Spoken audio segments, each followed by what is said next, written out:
Benim yaşım uşaq yaşı değil ki,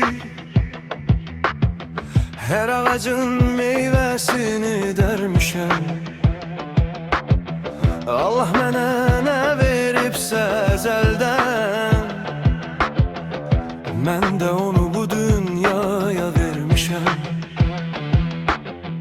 Baxmamışam şeytanların sözünə, düz baxmışam həqiqətin gözünə. Ömrüm boyu sevənlərin üzünə, ürəyimi süfrə kimi sərmişəm. Bu yollarda kim ayılan, kim yatan, arzulara kim çatmayan, kim çatan.